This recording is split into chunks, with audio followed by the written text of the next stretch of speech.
So this video is on rational expressions.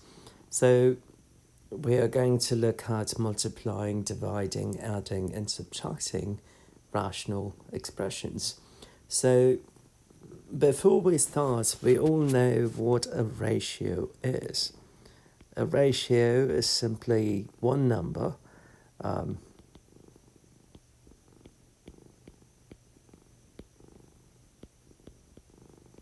divided by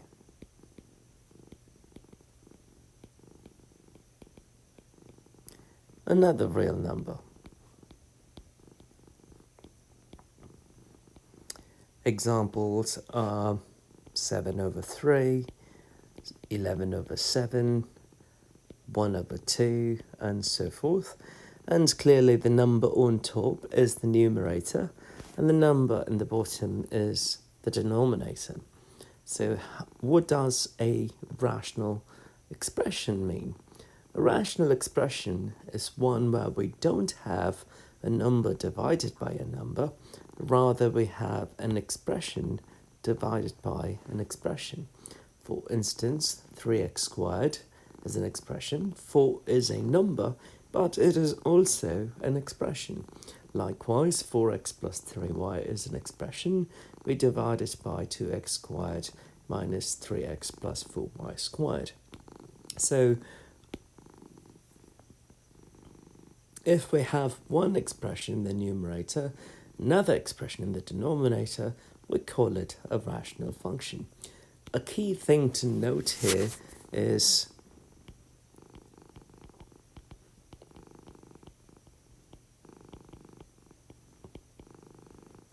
denominator cannot be 0 because the entire expression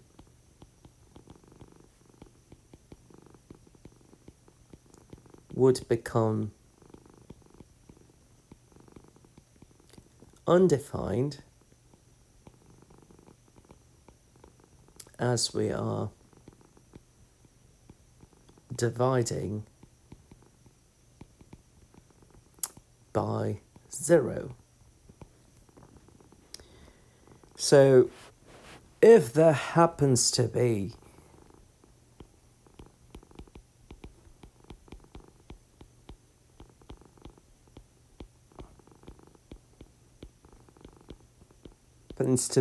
an x value which would make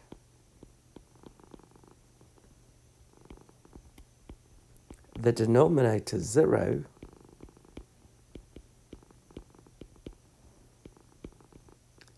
then it must be excluded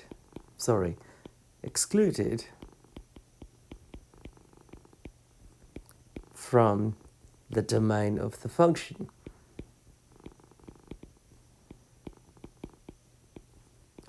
And you should know that the domain of the function is simply the set of all x values for which a function results in a real number. So let us take the first example. The denominator is 3. The denominator will never become 0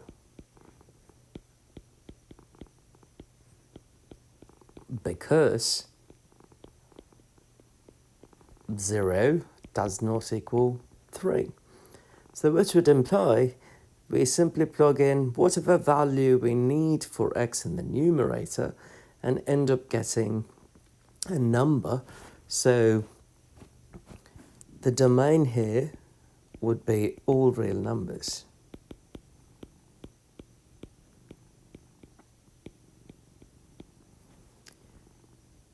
If we look at the second problem, we can simply set x minus 1 equal to 0, which would imply x is equal to 1. If 1 goes in for x, then 5x squared minus 3 divided by 1 minus 1 is what we would have. 5x squared minus 3 divided by 0. So we have an expression divided by 0, so it is undefined. This would imply x cannot be in the domain. So the domain is all x values, so that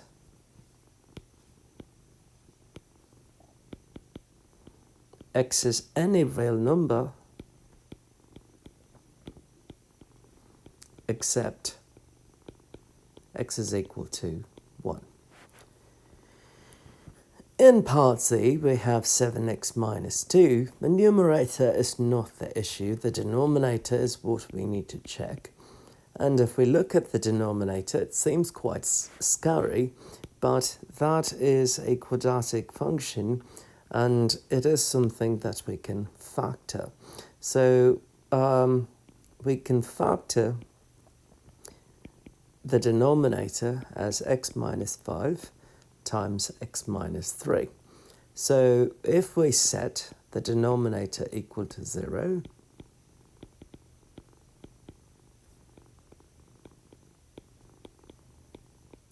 we can find the values of x that would make the entire expression undefined. So x minus 5 times x minus 3 would equal 0, which would imply x minus 5 equals 0, or x minus 3 equals 0. This would imply x is equal to 5 and x is equal to 3 are the two numbers which, when you plug it in the denominator, would make the denominator 0. If we plug in 5 for x, x minus 5 is 0, 0 times x minus 3 is 0, 7x minus 2 divided by 0 is undefined. Likewise, if we plug in 3 here, 3 minus 3 is 0, 0 times x minus 5 is 0, 7x minus 2 divided by 0 is 0. So, what is the domain? The domain is the set of all x values, so that x is any real number except x is equal to 5 and x is equal to 3. So the next objective is to simplify rational expressions.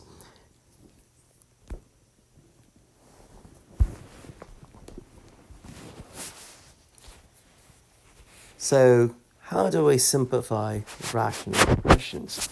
So this looks pretty scary, but there is a simple process. We cancel out terms in the numerator and denominator. So here we can check to see if we can factor.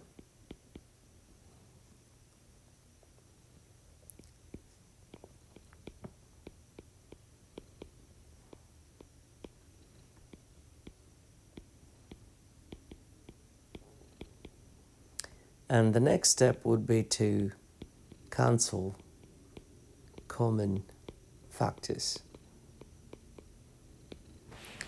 So numerator, we can factor it as x plus 4 times x minus 1 divided by the denominator, which is x minus 5 times x plus 4. So is there a common factor? X plus 4 is in common.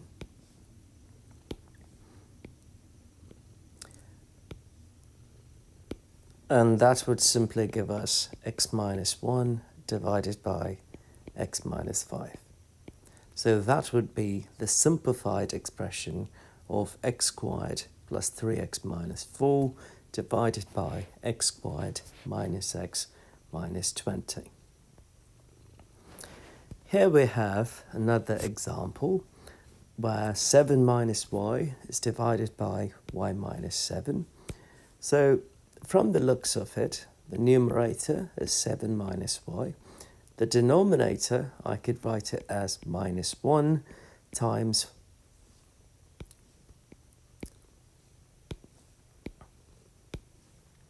seven minus y. Because if we distribute the negative 1, we get negative 7, and negative 1 times negative y is positive y. We would end up getting y minus 7. Now we have a common factor, which is 7 minus y. So we cancel 7 minus y. We end up having 1 over negative 1, which is negative 1. So this was a very complicated expression. And we went through the process of factoring and cancelling, and that resulted in a simplified expression. So the next example is slightly involved. So what we have is x cubed plus 8 over x plus 2. Just by looking at it, you may think, oh, there is nothing in common. So we look at the denominator, it is x plus 2. We want to look for an x plus 2 in the numerator, but it is not so obvious. But if we recall the identity, we could write a cube plus b cube as a plus b times a squared minus ab plus b squared. So why does this work? If we FOIL, we would have a cubed minus a squared b plus ab squared plus a squared b minus ab squared plus b cubed. We cancel the terms that are opposing signs and alike, leaving us with a cubed plus b cubed. So a cubed plus b cubed is equal to a cubed plus b cubed.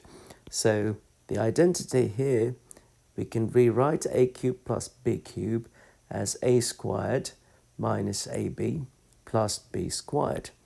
In a similar manner, we could write a cubed minus b cubed as a minus b times a squared plus ab plus b squared. So we can look at x cubed plus 8, that is in the numerator. Keep in mind, the objective is to rewrite the numerator so we get the denominator factor in, if at all possible, so we can cancel. So x cubed plus 8 can be written as x cubed plus 2 cubed. So a here is x, b is 2. So a cubed plus b cubed is a x minus b, which is 2, plus, multiplied by a squared, x squared, minus 8 times b, 2 times x, plus b squared, which is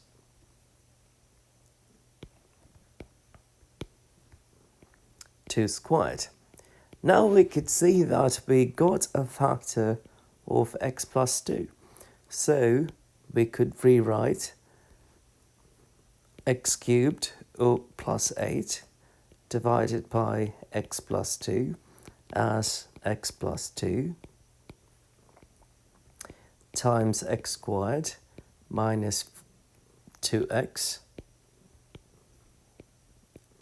plus 4 divided by x plus 2. And those two would go away. We would simply end up getting a simplified expression, x squared minus 2x plus 4. The key to this problem is to recognize the identity. It's quite important. So a cubed plus b cubed is equal to a plus b times a squared minus ab plus b squared, and a cubed minus b cubed is equal to a minus b times a squared plus ab plus b squared. Another scary expression here. So let's see if we can simplify this. So in this case, we can rewrite the numerator as 2 times y squared plus 1. Now, in the previous problem, we looked at the numerator and asked ourselves the question, is it possible for us to rewrite the numerator so we get the denominator factor in order to cancel them out? Here, we look at the numerator and I pulled the 2 out and I got y squared plus 1. The question now is it possible to rewrite this huge expression in the denominator so that we get that factor y squared plus 1, if at all possible? If it is not possible, there is nothing we could do about it. So let us see. The first 2 terms in the denominator are y cubed minus 5y squared. So if I pull y squared out of the first 2 terms, I would have y minus 5 plus, there is y minus 5 there, so I could write it as 1 times y minus 5. In the denominator, we have y minus 5 and y minus 5 in common. So we could pull that y minus 5 out. So if y minus 5 comes out of the first term here, we are left with y squared. And if y minus 5 comes out of the second term there, we are left with 1. So now we have a common factor, y squared plus 1, y squared plus 1, so we can get rid of it. And the simplified expression is simply 2 over y minus 5. So the next objective is to multiply rational expressions. So how do we multiply rational expressions? So before we multiply, try to simplify. So the very first step is to simplify by cancelling factors.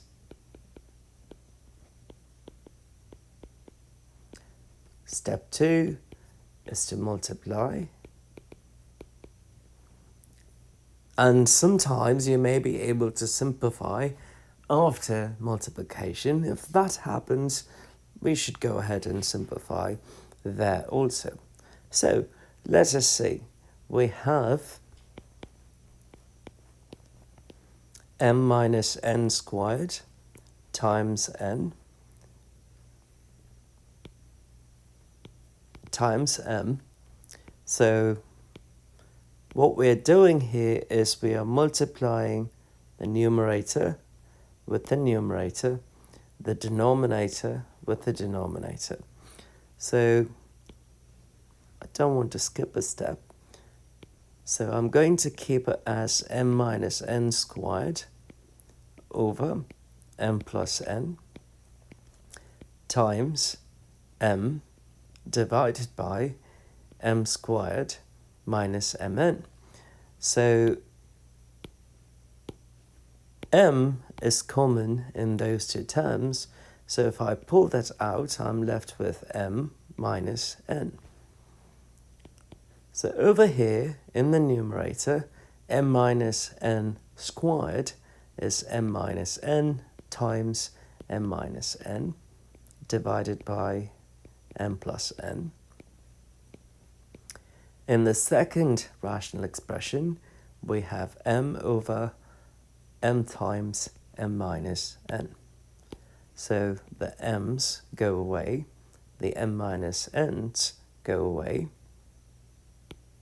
leaving us with m minus n over m plus n. So we started with a huge expression, but upon multiplication and simplification, we ended up getting a simpler expression, which is m minus n divided by m plus n.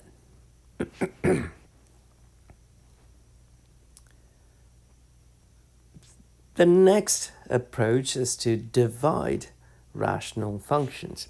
Again, the first step is to simplify by cancelling common factors. Once we are done with that,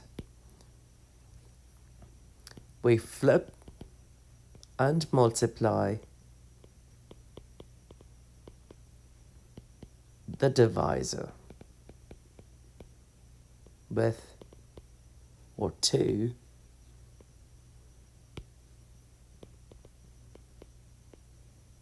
the dividend. So what is the dividend and the divisor? The very first term here is the dividend,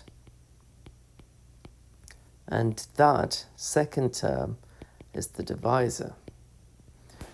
This is the case always. The first expression is the dividend, the second would be the divisor.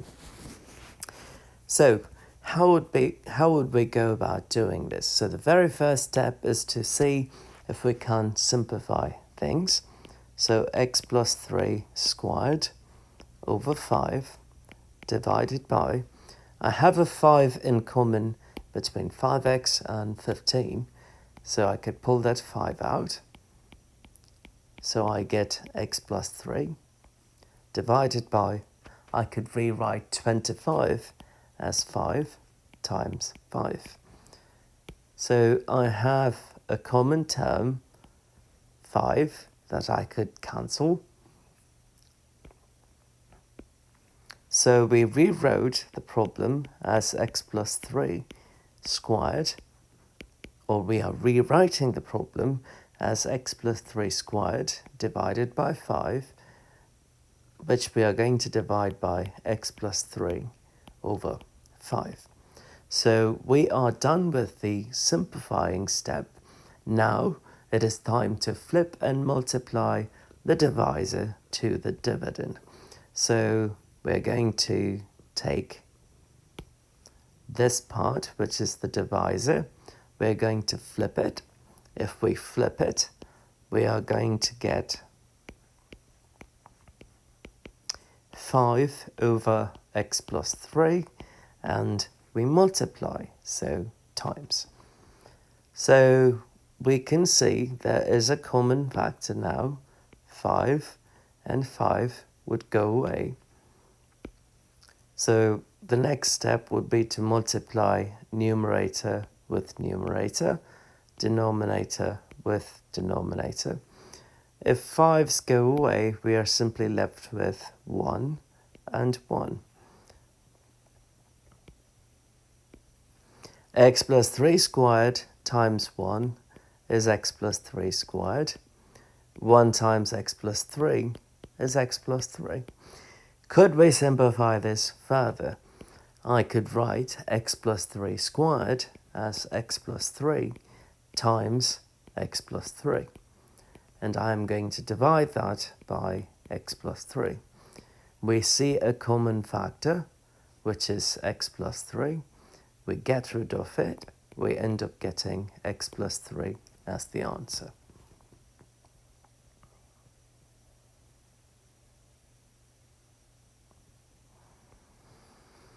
What we have here is an extremely serious and complicated expression, but let us see if this reduces into something very, very simple. So these are second degree polynomials, so it's of the form ax squared plus bx plus c.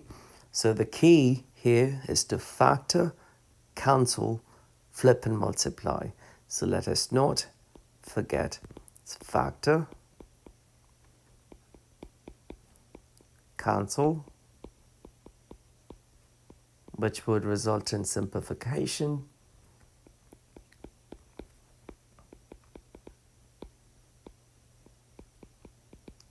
flip and multiply.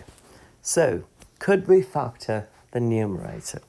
So let's start with the first one, 18y squared plus 9y minus 2. So how do we factor that? We could write it as 18y squared plus 12y minus 3y minus 2. What do we have in common between the first two terms? We have 6y in common. That would give us 3y plus 2. In the last two numbers, we have a negative 1 in common, which would give us 3y plus 2. 3y plus 2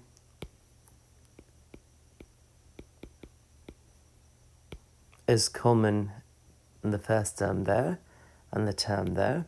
So we could write it as 3y plus 2. If we pull that out, if 3y plus 2 comes out of the first term, we have 6y. If 3y plus 2 comes out of the second term, we have minus 1. So the answer is 3y plus 2 times 6y minus 1. So that is just the first factor. The first expression. Let's move on to the second one. This problem is actually good practice in factoring in addition to division of rational expressions. 24y squared minus 10y plus 1. We could write this as 24y squared minus 6y minus 4y plus 1. In the first two terms, we have 6y in common. That would leave us with 4y minus 1. In the last two terms, we have a negative 1 in common. So that would leave us with 4y minus 1. Because if I pull a negative 1 out of the third term, it becomes 4y. If I pull a negative 1 out of the last term, I get negative 1. You may ask me, well, why should I pull that negative 1 out? The reason being, I would like to get that common factor so that I can pull that one out too.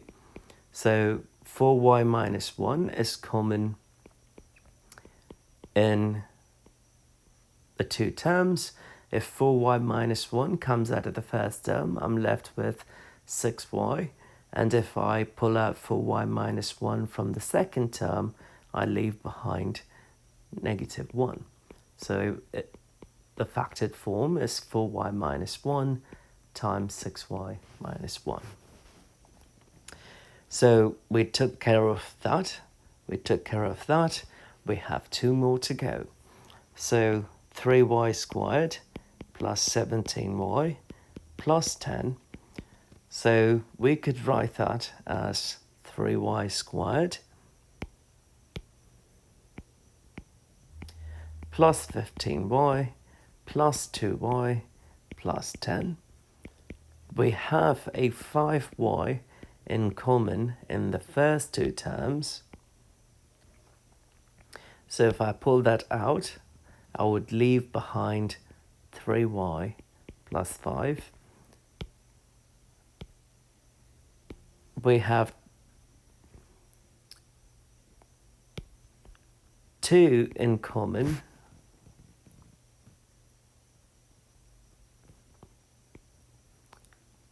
And that would give us y plus 5.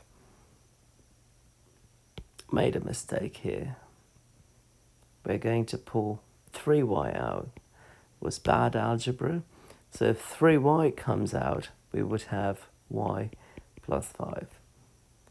Now we have y plus 5 in common. So if I pull y plus 5 out of the first term, I would leave behind 3y. If I pull it out of the second term, I would leave behind 3y plus 2.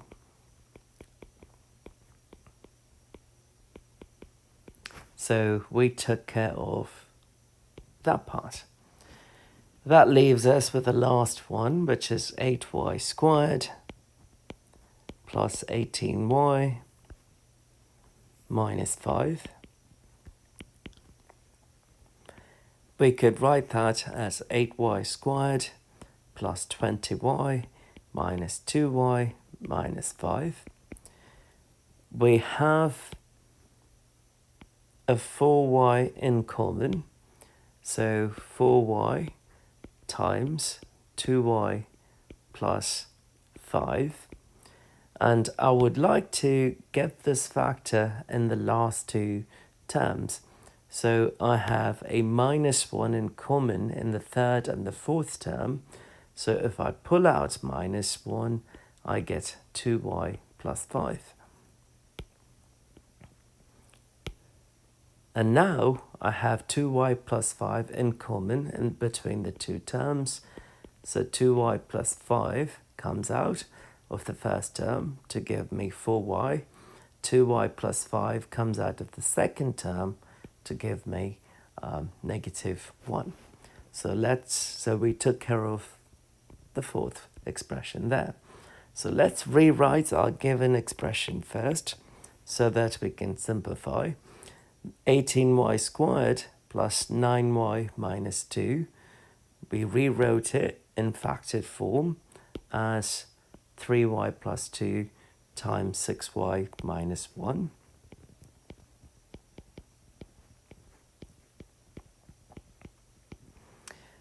The second expression is 24y squared minus 10y plus 1. We rewrote that in factored form as 4y minus 1 times 6y minus 1.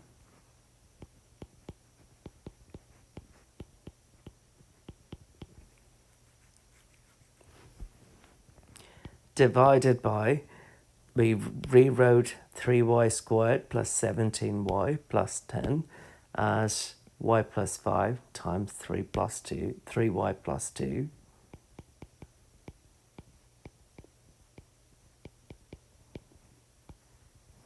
And we rewrote 8y squared plus 18y minus 5 as 2y plus 5 times 4y minus 1.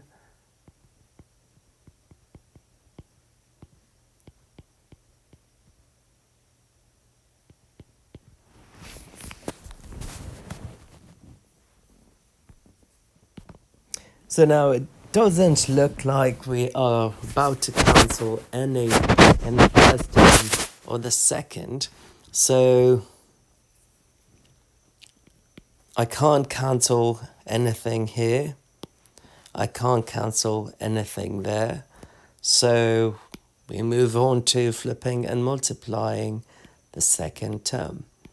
So 3y plus 2 times 6y minus 2 divided by 4y minus 1 times 6y minus 1 times flip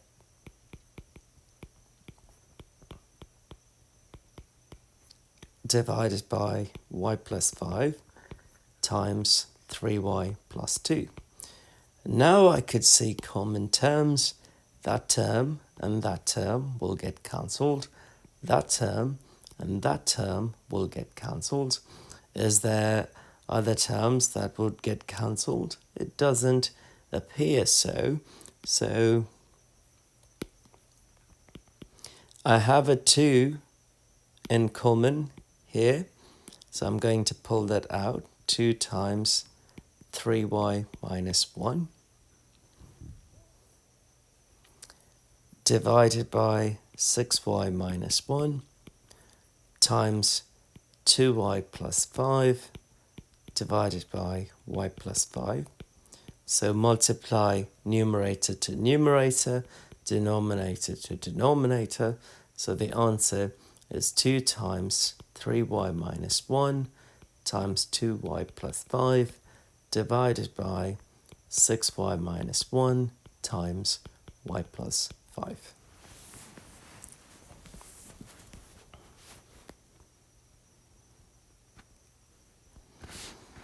So here are a bunch of things. So we first multiply those two because there's multiplication. Then we're going to divide by that. As always, we have to simplify first via factoring. So x squared minus 25, we could write it as x squared minus 5 squared. And recall the identity.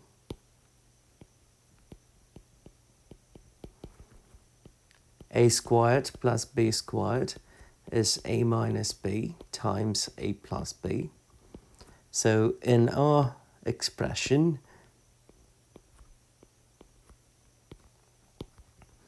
a is x and b is 5. So I could rewrite x squared minus 25 as x minus 5 times x plus 5. So x plus 5 times x minus 5 divided by x plus 5 squared, I could write it as x plus 5 times x plus 5 times. That term has a 3 in common. So if we pull 3 out, we have x plus 5 divided by 4x. We're going to divide the entire thing by the divisor. X squared minus 3x minus 10. We can factor it. How do we factor it? It would be x minus 5 times x plus 2 divided by x. So there is nothing in common between those two terms. So we're going to keep it as is. But in the first expression, we have x plus 5 in common, x plus 5 in common. So the first term would reduce to multiply numerator to numerator, 3 times x minus 5, divided by the denominator, which is 4x, and x minus 5 times x plus 2 divided by x. So here we have the, excuse me, that would be 3 times x minus 5. So keep the first term as is. Flip and multiply the second expression. When I flip, I get x over x minus 5 times x plus 2. Now if we have x minus 5 in common there, we have an x in common there, so we are left with 3 over 4 times 1 over x plus 2. Now we multiply numerator with numerator, denominator with denominator to get 3 times 1 is 3 and 4 times x plus 2.